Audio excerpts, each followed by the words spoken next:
phase of our discussion. It's called Smart Society. It's been touched on by the previous speakers. People are clearly the backbone that we've learned from any economy, and it's fundamental for our digital economy to grow and for literacy and competencies to be added to the skill set. In the near future, every worker is going to need to be tech savvy, and IT specialists will be in much higher demand. According to the latest research, Russia needs an almost doubling of its number of IT graduates to fill its future needs. The pace of this evolution is certainly increasing all the time, and lifelong learning, as we heard from Peter, is going to be very, very important. So this is you as high as we heard from the Prime Minister on the government's agenda. And we're going to ask our panelists, what are some of these important skills and ways to improve them and the levels of digital literacy? So Paul, I'm going to start with you if I can. Paul, you've talked a lot about the importance of government and business and consumers all working together to solve these problems. It's not any one individual sectors of society's responsibility. How can they all work together to become smarter and to have a smarter city? Yeah, I'm taking a slightly different tack, looking at listening to all the previous discussions on the benefit of having an integrated government program, or bringing it to life in a company, or leveraging technology in a city. There is no doubt that the pace of change is accelerating, and anybody struggles with that. We're running a big company, 170,000 people, 190 countries, 55 billion turnover, and you are dealing with what lots of people would call the innovator's dilemma. You have a business to protect, which is big and successful, and yet in every element of what you run your business in, change is happening. The way we recruit people, now artificial intelligence makes better choices than human beings can in attracting the talent. The way we produce our products or make our products in our factories, rapidly, your robots, thank you very much, replacing, every robot you can buy now for $20,000, $30,000, replacing 6-7 people. Even countries like Ethiopia can't compete with that if you want to. Then the way we make products now, soon being a brand manager is nearly obsolete. If you look at artificial intelligence, you mentioned Alibaba and Daniel, just looking at the data that they have. We've just launched a product in China that is entirely developed by artificial intelligence, just following the conversations, consumer needs, gaps that are there versus the product offerings, and that product will most likely be successful. And then in the channel proliferation, you see the same thing, obviously. The relationship with consumers are rapidly changing. Obviously very exciting. We're dealing with 2.5 billion consumers a day in Unilever, and we actually didn't know their names. I wrote a blog about 4 or 5 years ago why Facebook has a higher market cap than Unilever when we reached 2.5 billion consumers a day, and they at that time had less than 1 billion consumers on Facebook. And the answer was, they know their people, we don't. And for a consumer goods company to say you're consumer goods and not knowing your people is kind of a feeling of insecurity. Now with everything being digital and digitizing a total company, we for the first time have that possibility to reach these people directly, and we're rapidly moving to a first-party data that exceeds 1 billion people. So all that is exciting. But I wanted to talk very quickly some other things that are actually far more important to us. The dilemmas that we have and how we deal with these dilemmas. If you have 90 or 100,000 people working in your factory, and you can buy a $20,000 robot that mimics every movement without programming it, and you replace 6 people, you soon can run factories without people. And that's starting to happen. If technology is moving so fast, it's actually better for companies to hire the skills in, and many have talked about it, of these new technologies, that people with these new technologies, than taking the time to train your own people. And that's causing an enormous angst and uncertainty amongst a lot of us, a lot of people in the companies. So whilst we can talk about this digital process, I wanted to actually talk quickly about the responsibilities that we need to take in making this transition work, not only with the normal economic forces that we're used to and that we judge our success by, but actually by the forces of humanity, with which we need to create a society that works for everybody. People often thought that because we have these progress and these technologies, we find solutions to issues that we didn't have before. You can now send a drone out to someone that gets a heart attack whilst he or she is walking in the mountains. It's very good. You can now, with your internet, make education accessible to people that didn't have access to education.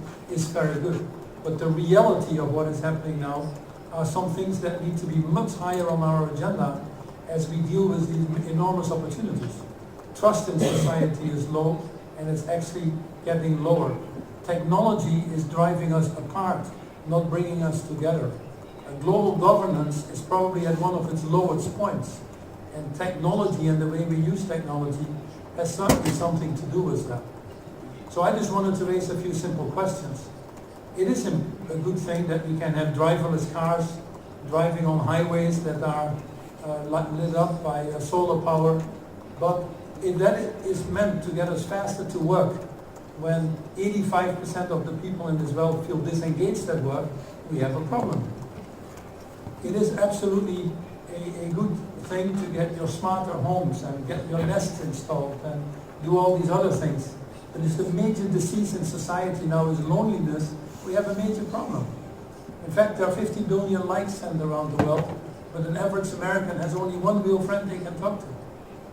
If we use technology to defend the next wave in food and what is needed in terms of making us feel comfortable, in terms of getting our food delivered to our doorsteps, that is not going to address the issue of 2 billion people being obese and the numbers going up. Fashion, another industry, enormous the possibilities of technology, but it has made us 3 or 4 times more wasteful in terms of fast fashion and the number of clothes that we throw away. So my simple question is very simply, to all the people that deal with technology, including ourselves, all the people that struggle with it in terms of internalizing it into their companies, changing their risk profiles, changing their skill sets, and all the things we need to do, and the wonderful examples that we share, just ask yourself a simple question again, for what are we doing this?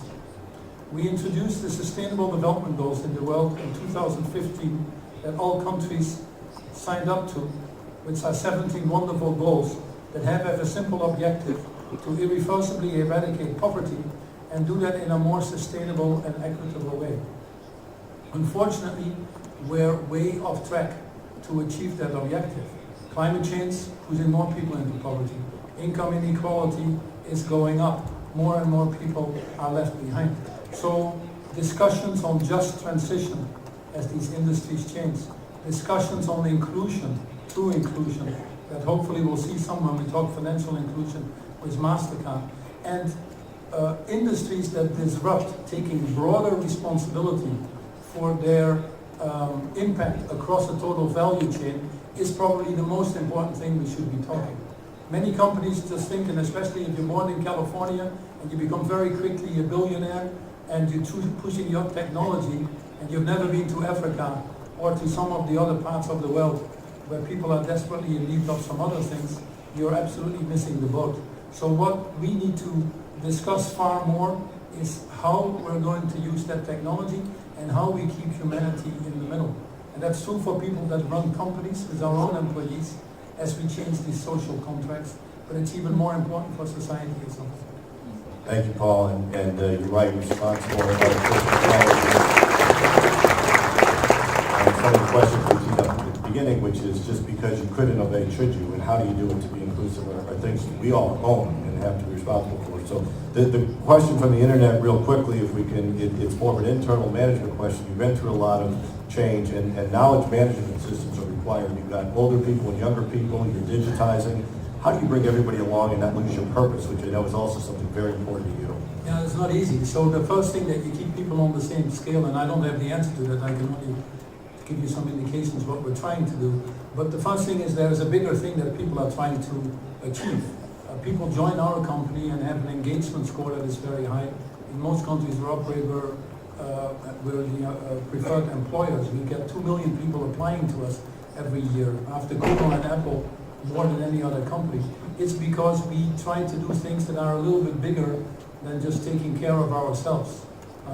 If you discover that it's not about yourself, that it is about helping others, I think life would be slightly better. So having a broader purpose in your business aligns people and makes people go the extra mile. We're not in Unilever, partly of a food business, we're not cutting food to save money. We're cutting food because 840 million people are still going to bed hungry every day, not knowing if they wake up the next day. So with everything we do, we're not selling domestos to clean their toilets, we're selling domestos to fight the issue of open defecation, where 1.5 billion people still don't have access to toilets, and the list goes on. So you can get everybody with you, even if there is a technology transition, if your purpose for which you do things permeates all the other things you need to do to keep up with that purpose.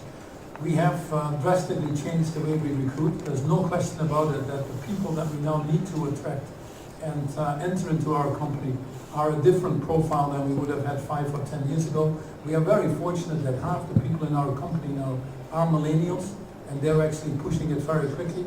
And then we've put training systems in place for everybody that are basically online. We have 50,000 people in a training system called The Greed, which basically shares knowledge in terms of knowledge communities, but follows you like AI, you could say, and adapts your training needs to obviously the needs that you have for the jobs that you do. Everybody participates in that. Finally, we are going out of our way to ensure that the senior managers are not the ones that take the decisions when it comes to digital, but that they are all reverse mentored, and that the decision making is actually taken at the levels of where the knowledge is and where the work is done. And I hate to say that's not anymore at our level. Thank you, Paul.